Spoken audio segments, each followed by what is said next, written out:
Hola, ¿qué tal amigos? Una vez más estamos aquí en su canal Poeticando con Ledesma. En esta ocasión en Fresnillo, Zacatecas, en este bellísimo lugar, el Teatro Echeverría. Nos toca poeticar con el maestro Alfredo Castellanos, uno de los poetas más destacados del bello mineral de Fresnillo. Tu nombre sale a relucir ahí por varias fuentes, entonces por eso fue que tuve esta iniciativa de buscarte. No, muchas gracias por la invitación, de verdad. ¿No? Entonces muy contento. Muchas gracias. Vamos a comenzar leyendo una pequeña reseña de tu trayectoria. Dale. Alfredo Castellanos nace en la Ciudad de México en 1964. Es constructor, promotor y gestor cultural, guionista y productor de Origo, México. Estudió arquitectura en la UAM Azcapotzalco. Integra el taller de creación y crítica literaria que coordinan Juan José Macías y Juan Manuel Bonilla Soto. Taller adscrito al Centro Cultural Aridia, Arte, Cultura y Humanidades, en la ciudad de Fresnillo, Zacatecas. Ha publicado en revistas y suplementos culturales como Inmersa, Ágora, Funes y el Periódico de Escritores de Yucatán. Y es autor de Acercamiento a la historia del ejido en Fresnillo, del poemario Libro de Anticipaciones, Relatos Verdaderos, Libro de Cuentos y El Elogio de la Inferencia, Ensayo y Poesía. Me eché un pequeño clavado a tu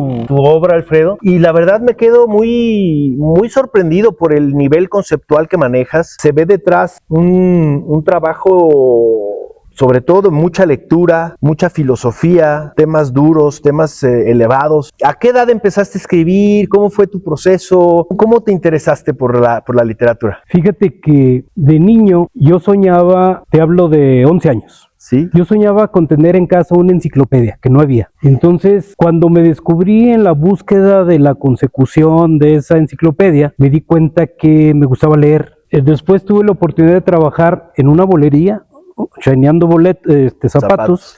Y el dueño tenía una lámina donde había todas las historietas de la época: Calimán, Memín Pinguín, El Águila Solitaria, un montón. Cómics. Cómics. Entonces, cuando no había clientes, pues yo me las agarraba y... Entonces, yo creo que ahí, a partir de los 11, 12 años, empecé a descubrir el mundo de la literatura, propiamente dicha, pues, o sea, que incluye fantasía, de tal forma que, pues, yo volaba. Yo mentalmente recreaba situaciones, etcétera. Después, en la secundaria, pues ya empiezas a mandarle a lo mejor una cartita a una niña que te gusta y ya sabrás todo el show, ¿no? ¿Quién se la lleva? Y si hay respuesta. Pero a lo mejor fue el primer ejercicio de escritura que, bueno, yo creo que muchos lo hemos hecho, ¿no? Ya en la prepa sí empieza uno a pensar un poco más en serio sobre la literatura. Ya sabes, todas las lecturas que nos dan a leer, Dostoyevsky, Kafka, y como que ahí ya empezó a abrirse un mundo un poco más, por decirlo de alguna manera, sofisticado. Es decir, ya no era la fantasía de niño, sino ya era entrar a un pensamiento un poco más adulto, en el sentido de ver primeras causas, últimas consecuencias, echarte a clavado a la literatura psicológica. Y ahí ya surgen los primeros textos incipientes, pero no, más bien los soslayé un poco porque, bueno, yo quería estudiar arquitectura. Que fue tu carrera, ¿no? Sí, es lo que estudiaste. Es mi formación, que ahorita, bueno, ya la dejé a un lado por eminentemente la actividad cultural, que siempre la hemos tenido, pero ya decididamente o muy serio hablar de literatura. A partir de ahí, ¿qué te diré? Me voy a estudiar a México, regreso, reviso algunos textos, y el primer libro que escribí fue producto de mi trabajo. Ni siquiera es un ensayo histórico. O sea, no tiene nada que ver la literatura propiamente dicha, sino que era un ensayo con datos duros, porque yo trabajé 15 años en la Secretaría de la Reforma Agraria. Sí. En México trabajaba en la Secretaría y en la tarde estudiaba en la Metropolitana. Entonces llegó un momento en que salgo de trabajar, después de 15 años, llevaba alternamente las dos ocupaciones, y mi esposo, llego a la casa y me dice mi esposa: ¿qué vas a hacer con todos los papeles? Ya no trabajas ahí, tíralos. Entonces yo decía, es que esa información puede servir, es importante. Claro. Entonces empecé a ordenarla, etcétera, etcétera, y salió un pequeño ensayo histórico que habla sobre la tenencia de la tierra. Si ves, pues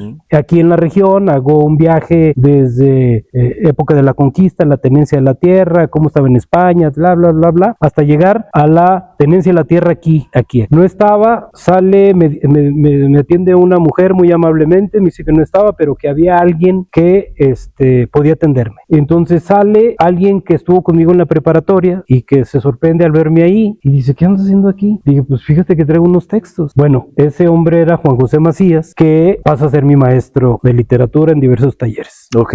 Él muy, muy amable y muy, de una manera muy cortés, me dice, ¿por qué no vas a un taller? A un taller de literatura. Entonces uno siempre dice, pues ¿cómo? Pues yo ya estoy escribiendo.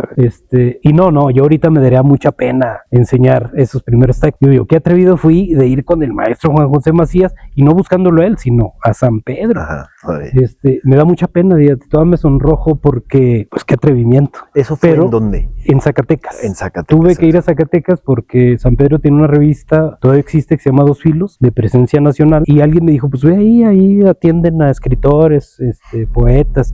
Entonces uno ya se sentía poeta, qué vergüenza. Pero a partir de eso, bueno, fue un acicate para que efectivamente yo acudiera a talleres de formación, y el primero, por supuesto, mi maestro Juan José Macías. Ese más o menos fue la trayectoria donde empecé a tomar en serio la literatura. Oye, ¿tu formación como arquitecto de alguna manera influyó en tu manera de escribir, en tu percepción del mundo, de la creatividad? ¿O crees que sean mundos muy separados? Bueno, partiendo de un tronco, sabemos que la literatura y la arquitectura son de las bellas artes. Sí, claro. Es decir, las dos contienen mucha sensibilidad. Por ejemplo, algún cliente que llegaba a mi despacho decía, se me ofrece una vivienda unifamiliar, entonces yo lo sacaba de onda porque le decía, necesito ir a ver su terreno para sentir el espacio. Entonces, si ves, ya contenía incipientemente hasta una frase poética, ¿no? Ir a sentir el espacio. Entonces yo llegaba a ese terreno baldío, entonces, bueno, ya con conocimiento técnico, por supuesto, entonces tú decías, el sol sale de acá, hace este trayecto, los vientos dominantes son estos, y uno empieza a trabajar mentalmente. Un maestro nos decía, y nunca se me olvida, dice, en la arquitectura se ve con la mente y se piensa con los ojos, y no está muy distante de lo que es la literatura. El tronco común es la sensibilidad. Tú dices, quiero hacer cosas, mira, la arquitectura es construir algo bello y útil. En la poesía hay que construir algo bello y a lo mejor inútil, en el sentido de utilitario, pues. Claro, ¿sí? claro. Pero en las dos una cosas, función práctica, ¿no? Sino es más un tema de sensibilidad, de otro orden. O que la esfera de la que se maneja es superior, yo diría, ¿no? Entonces, porque ahí tienes que ser algo práctico, útil, que te proteja, que te ilumine, que te ventile, etcétera. Entonces, pero de las dos frases que te dije, las dos contienen bello, belleza y utilidad, y belleza y inutilidad o sensibilidad. Entonces yo creo que ya también es parte de eso que a lo mejor también se nace. ¿Abordas temas específicos o estás abierto a escribir de diversidad de temas? ¿O te concentras en algo en particular? Mira, Daniel, qué bueno que me haces esa pregunta, porque cuando uno tratas de conocer sobre un asunto, llega un momento en que entre más sabes, más te confundes. A mí me sucedió. Por ejemplo, dicen los lingüistas, hay literatura kitsch, hay literatura recurrente, hay literatura recursiva y hay literatura sofisticada. Tú dices, puta, ¿qué contiene cada una de ellas? ¿En qué se hacen diferencia? Pero por otro lado, entre la que siempre arrastramos, la tradición y la ruptura. Entonces, si ves todo eso, sí, saca por dónde le puedo dar, ¿no? Entonces, sí te sirve como de guía, un conocimiento técnico, teórico, para decir, a ver, voy a escribir sobre las flores, el sol, el cielo, el mar, pero esa sensibilidad que hablo desde los 11, 12 años, dices, ¿cómo? De entrada parece un acto mágico. Y otro señor me dice, fíjese que esos postes que ven en el lindero de su predio, dice, tienen más de 90 años. Y mira qué fuertes. Y luego, sí, pues están fuertes. ¿Por qué cree? Le dije, no. ¿Qué harían mis abuelos para cortar este tronco? Y este otro que se cortó hace no mucho, mire, ya está todo carcomido. Y yo decía, pues ¿por qué? Dice, porque lo cortaron en luna llena. Y yo, ¿cómo luna llena? Bueno, hay explicación, ¿no? La savia está en toda la planta, entonces si lo cortas queda muy fuerte ese barrote, ese palo. Entonces yo empecé a generar ideas, dije, entonces todo lo que nos parece magia en algunos casos no es más que anticipar los tiempos. ¿Y qué puedes anticiparlos? En función del poder de observación que tengas. Entonces la poesía es algo así. Entonces de ahí surgió el libro de las anticipaciones. Como que me quedo observando a esa perforación en una chapa y dije, las oquedades. Vemos por oquedades, respiramos por oquedades, escuchamos por oquedades. Sales de una oquedad. ¿Y a dónde vamos a dar? Muertos a otra oquedad. Claro. Oye, en tu literatura veo muchas referencias a filósofos, a autores muy importantes internacionales. ¿Algún autor que te haya marcado, que hayas dicho, eso es para mí un parteaguas esta lectura? Fíjate que mi literatura, yo me he fijado que hay algo que coquetea con los poetas malditos, pero también con el creacionismo de Vallejo, pero también con algo tiene que ver Vicente Huidobro. Ya. Tuve una oportunidad de ir a Chile y obviamente tienes que visitar las casas de los poetas premios Nobel. Huidobro no fue, aunque yo digo que se lo merecía, algunos dicen que no, pero al leer, que yo ya tenía lecturas de Huidobro, pero al sentir esa vibra de estar ahí magnética, como dijiste, estar aquí en este espacio, o como arquitecto, voy a sentir el espacio, sí. Dices, ¿qué pasó aquí? ¿Cómo surgían las ideas, no? Que no podemos ver, estaban viajando y luego las cachaba y las escribía. Entonces fue un acto así como mágico lo que me sucedió. Y yo pienso que es parte de esos tres, de los simbolistas, Rimbaud, Verlaine, que después ya con Baudelaire se malditonearon, pero pues, a lo mejor César Vallejo con el creacionismo, con Huidobro también, no sé si por ahí yo siento que por ahí va.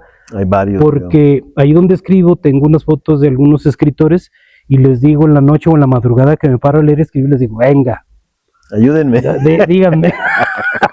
Buscando esos actos mágicos, ¿no? Qué maravilla. Sí, ¿Cómo ves? Muy bien. Oye, Alfredo, ¿te parece que vayamos a una primera sesión de lectura? ¿Te arrancas tú? Órale. Venga. Pues precisamente voy a leer algo sobre las oquedades. Muy bien. El arranque, ¿no? Perfecto. Voy a leer primero el epígrafe, que es de María Zambrano, y dice: ceniza de aquel fuego, oquedad, agua espesa y amarga, el llanto hecho sudor, la sangre que en su ida se lleva la palabra, y la carga vacía de un corazón sin mancha.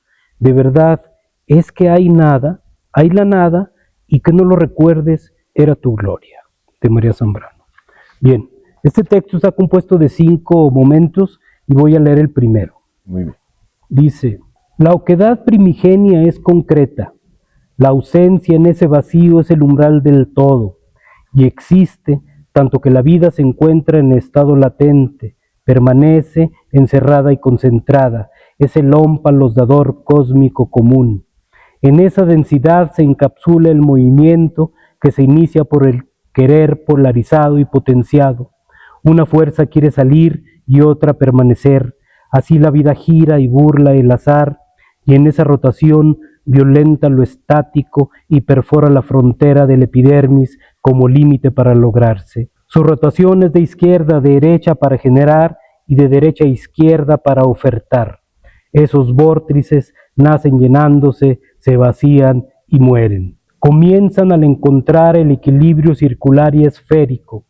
En esa alba surge el grillo, son espiral que parten de su centro. Los huecos son bocas por donde ejercen su permanencia, son redondos u ovoides, por tanto, perennes y universales, son caracol, son laberinto y en su profundidad sombríos. Esa oscuridad comprime su gestación, sin embargo, se iluminan por la cercanía de la apreciación obscena. Algunas cavidades laboran en par, son armónicas para tranquilizar a la mente, otras son ciclópeas, aunque su función depende del oficio de otras, asimilan, modifican, simplifican, excretan e incretan, unas visibles y otras ocultas. Las visibles alimentan al sistema, las ocultas al deseo. Aparecieron desde una hada provista de fuerza e inteligencia, y una ave desbordada en sensibilidad y gracia. Nacieron en la fragua que estigma, terrena y redentora hasta la consumación de los tiempos, carne entajada que dejó el primitivo y ecuatorial recinto. Pues podemos abordar un poquito sobre el tema, ¿no? Sobre el poema. De pronto hay una sensación de, no sé si sea tu formación también arquitectónica, pero hay también esta parte que siento, hablas también como de geometrías, es muy visual también de pronto tus imágenes, aunque también es complejo, de pronto la comprensión no es así como de primer golpe de vista, ¿no? Siento que son textos que hay que releer para poder asirlos, ¿no? Bueno, yo hace un momento les di la clave, ¿no?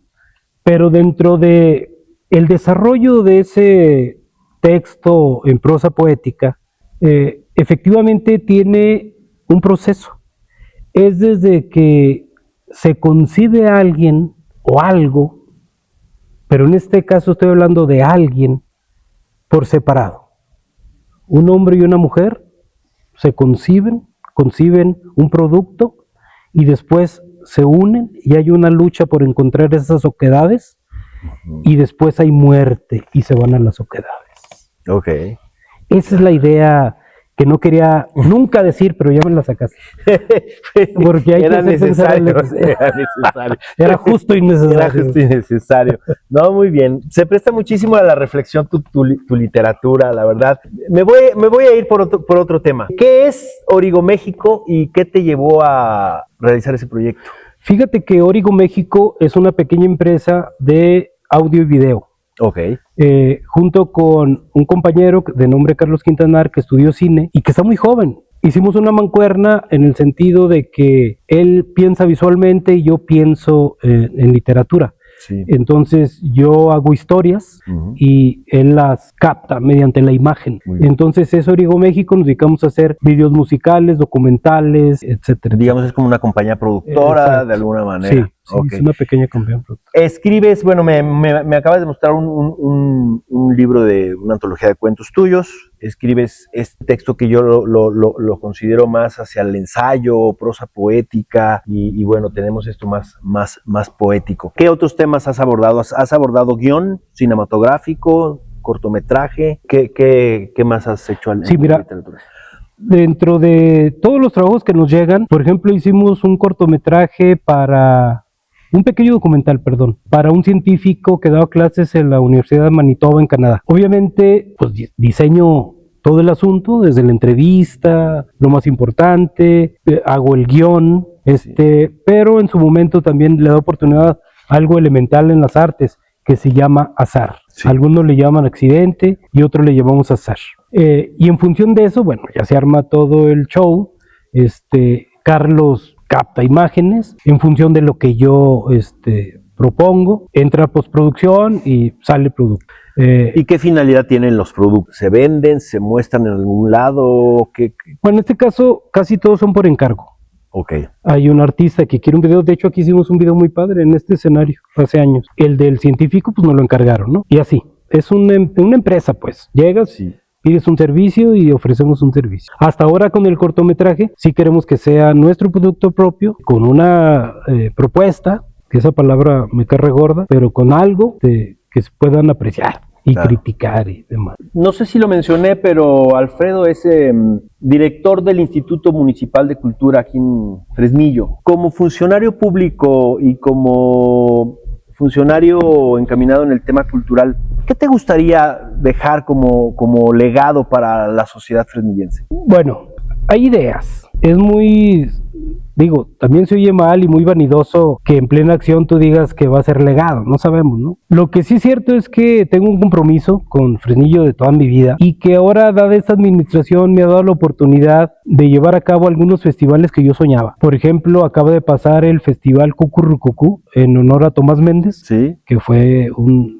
compositor fresnillense de canción vernácula. Hicimos, después de 26 años, retomamos el Festival Nacional de Poesía, el Encuentro Nacional y Concurso Nacional de Poesía Luis G. Ledesma, que tenía 26 años que no se hacía, desde que estuvo el maestro Macías en Cultura.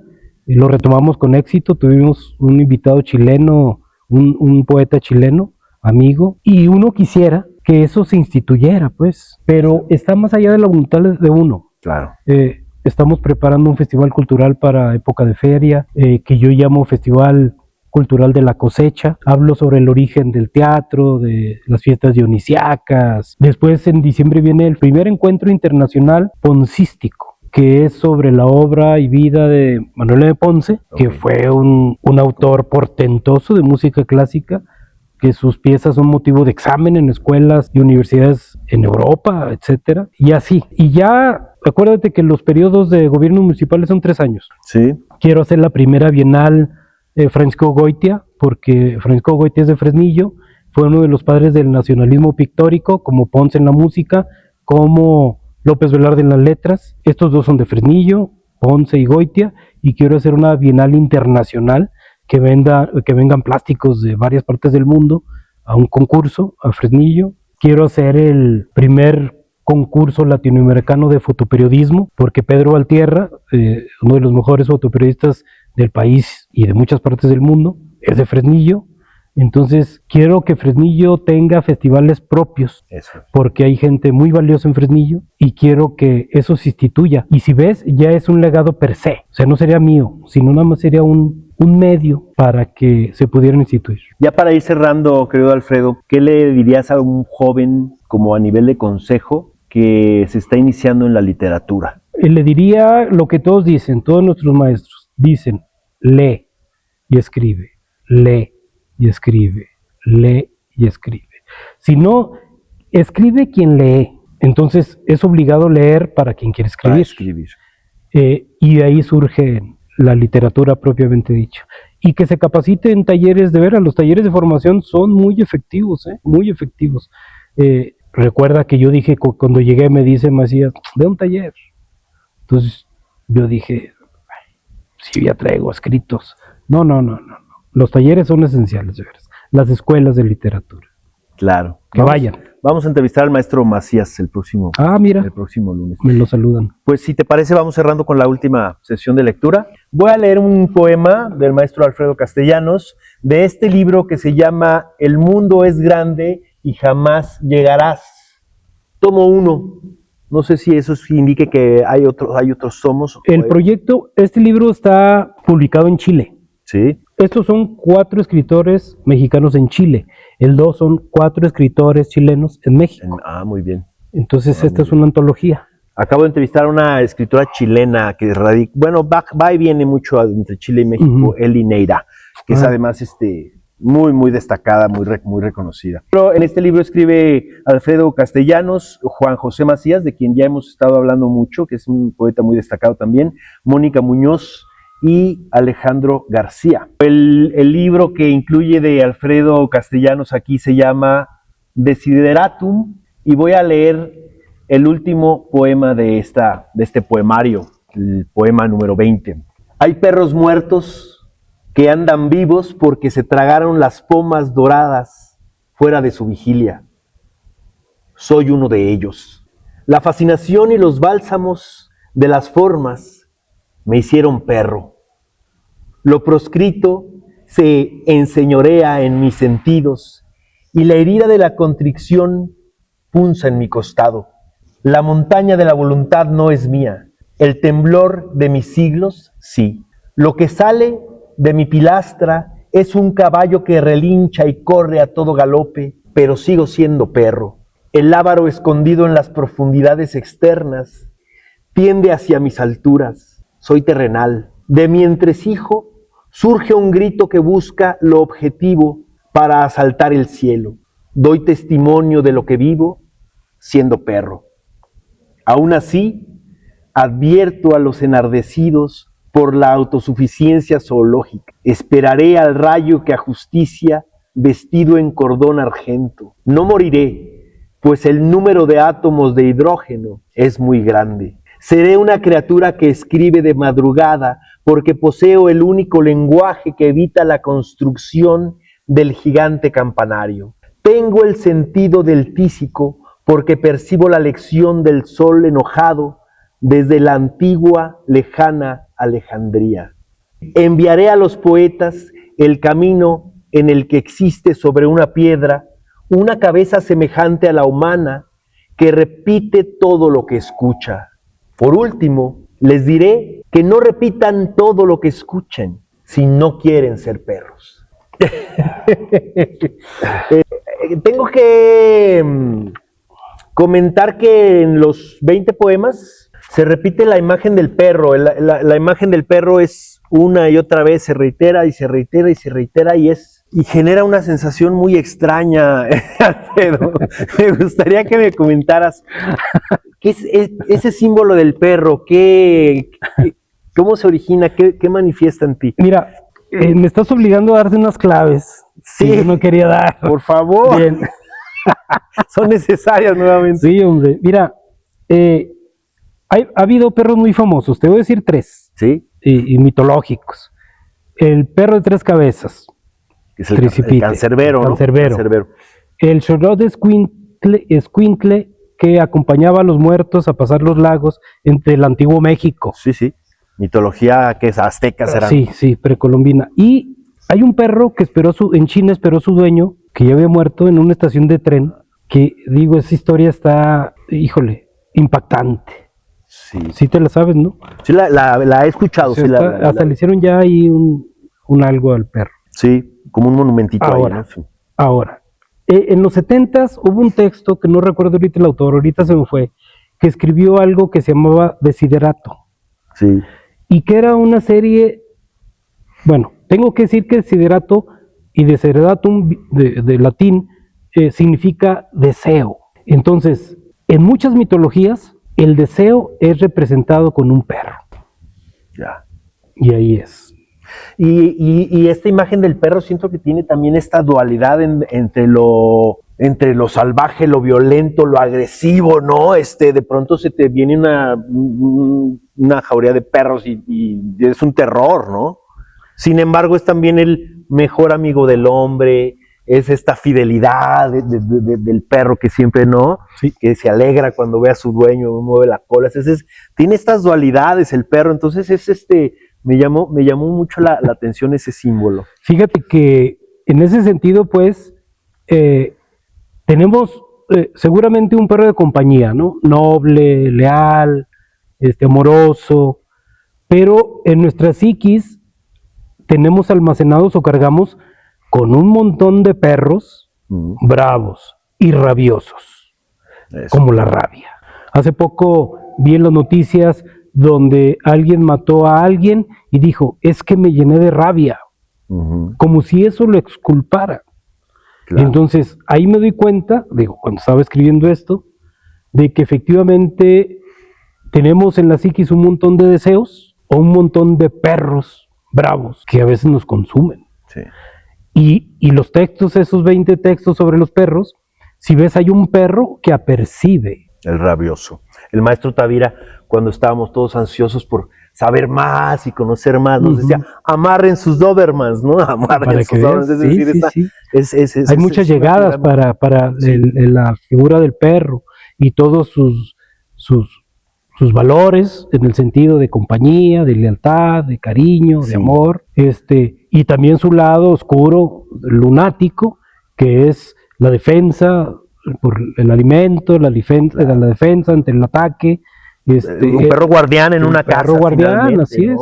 O aquel que acompaña a cruzar el Orco, los ríos, aquellos hirvientes. Entonces, la figura del perro, en última síntesis, que es una de las claves, es el deseo. Es el deseo. Pues con esto cerramos, querido Alfredo. Muchísimas gracias por brindarnos esta entrevista.